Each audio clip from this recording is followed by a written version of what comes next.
Pero como les contaba, la noticia hoy en Colombia tiene que ver con el Ejército de Liberación Nacional, que a través de un comunicado ha dicho que no ha llegado a ningún acuerdo con el gobierno del presidente Gustavo Petro para un cese al fuego bilateral, sino que fue una decisión del gobierno y que es un cese al fuego unilateral por parte del ejército colombiano. Esto en definitiva ha sorprendido a gran parte de la población en Colombia, pero analicemos esta situación. Ya nos acompaña en este momento Luis Eduardo Celis, quien es asesor de la Fundación Paz y Reconciliación, experto en temas relacionados con el Ejército de Liberación Nacional. Luis Eduardo, un gusto saludarlo. Buenas tardes, bienvenido a DNews. Sergio, buena tarde, un feliz año para ti, para toda la teleaudiencia y gracias por esta oportunidad de diálogo. De igual manera para usted, un feliz año.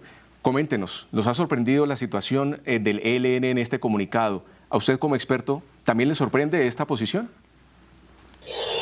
Bueno, yo lo que resaltaría es que desde la posesión del presidente Petro el 7 de agosto, el ELN no ha tenido una actitud ofensiva hacia la fuerza pública.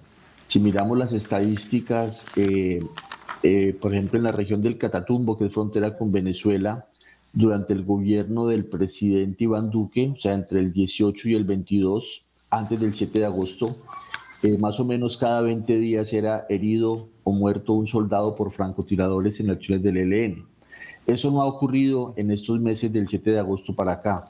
Entonces, tácitamente hay un cese unilateral por parte del ELN y también es importante destacar la actitud del presidente de decir que la fuerza pública no va a atacar al ELN tampoco. Entonces, yo creo que en el fondo están de acuerdo los dos en distensionar el conflicto. Y lo que habría que hacer es que en la próxima ronda en México, de la mesa que ha empezado a funcionar entre el gobierno y el ELN, se avance en establecer los términos de un cese bilateral.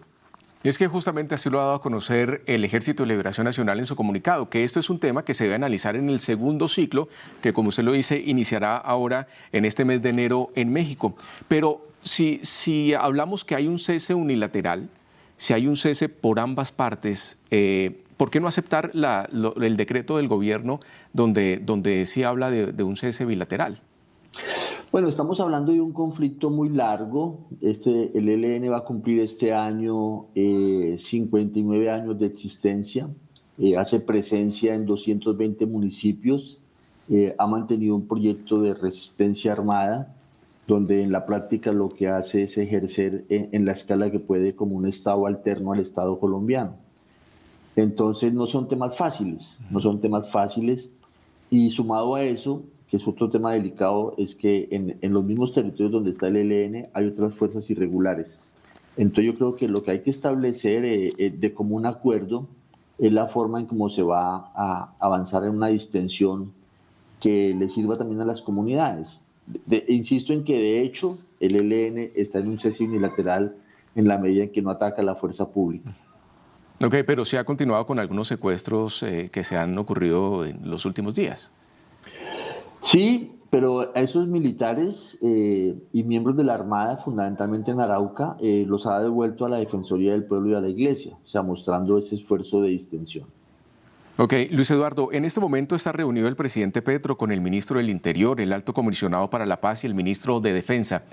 Están analizando este comunicado del Ejército de Liberación Nacional frente al decreto que han emitido de un cese al fuego por estos 6 meses.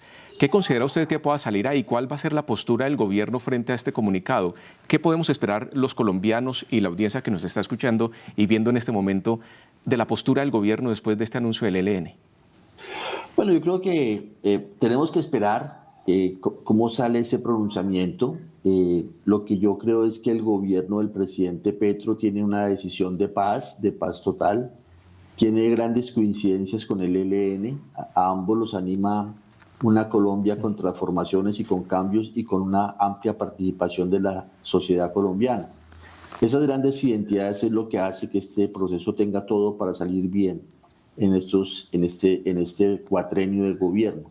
Vamos a esperar el pronunciamiento, pero insistir en que las dos partes tienen la actitud de distensión. O sea, las dos partes no están en una actitud agresiva ni ofensiva, sino que las dos partes están en una actitud de contención. O sea, no se atacan mutuamente, También insistir en que este no es un conflicto donde las fuerzas estén permanentemente enfrentadas. Este es un conflicto bastante irregular y los choques por decisión de las partes, también hay que decirlo, pues durante los últimos años son tremendamente esporádicos. El que más sufre aquí es la población civil, que sufre la arbitrariedad, el autoritarismo de todos los actores armados y también de las fuerzas del Estado. Entonces vamos a esperar ese pronunciamiento, a ver en qué tono viene. Sí, así es, eso es destacado. Pero entonces usted considera que puede ser conciliador, que siga de una manera conciliadora entre las dos partes, y usted descartaría en este momento alguna derogación de este decreto y que se retomen las acciones militares contra el ELN? Pues yo creo que realmente la fuerza pública hace mucho tiempo que no tiene capacidad de controlar al ELN. El ELN es una fuerza bastante irregular. Háganse una figura de 2.500 combatientes que se mueven con una red de apoyo de 7.500 milicianos en 220 municipios en territorios muy extensos. Entonces realmente la persecución militar no es una alternativa ni es una solución. Por eso es que estamos sentados en una mesa, porque hemos insistido en que el único camino viable para solucionar esto es el diálogo y el entendimiento. Y afortunadamente el gobierno del presidente Petro y la vicepresidenta Francia Márquez y el ELN tienen grandes coincidencias, como ya he dicho, que puede hacer que esta mesa vaya hacia adelante y con seguridad que en la Ronda de México vamos a ver desarrollos muy importantes. Justamente sobre eso, Luis Eduardo, ¿qué podemos ver en esta segunda ronda, en este segundo ciclo en México? ¿Ya se va a concluir la agenda total? ¿Qué viene a continuación?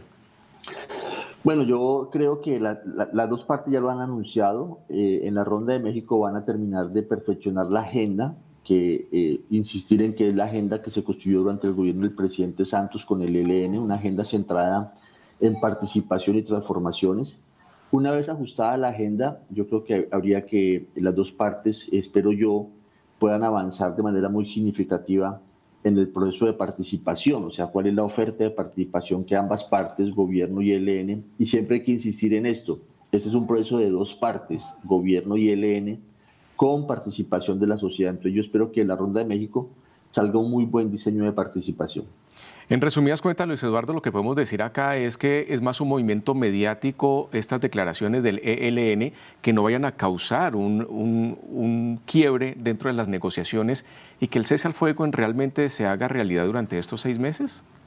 Sí, yo creo que este impasse, que es real, no hay que negarlo, o sea, el gobierno planteó un cese bilateral y el ELN ha dicho que no hay un acuerdo de cese bilateral, pero en el fondo la voluntad de los dos es avanzar hacia formalizar lo que ya existe. Yo quiero insistir en que hoy en día en Colombia, desde el 7 de agosto, hay un cese de las dos partes y eso hay que formalizarlo en la mesa.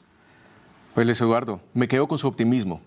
Ojalá que así sea y que esto sea de la mejor manera en este proceso de negociación del gobierno de Gustavo Petro con el ELN y con los otros 4 grupos armados en Colombia. Un feliz día para usted, un feliz resto de tarde. Bueno, Sergio, muchas gracias y hay que ser optimista y trabajar por una Colombia en paz. Eso es importante. Muchas gracias, Luis Eduardo. Muy gentil por esas palabras. Continuamos.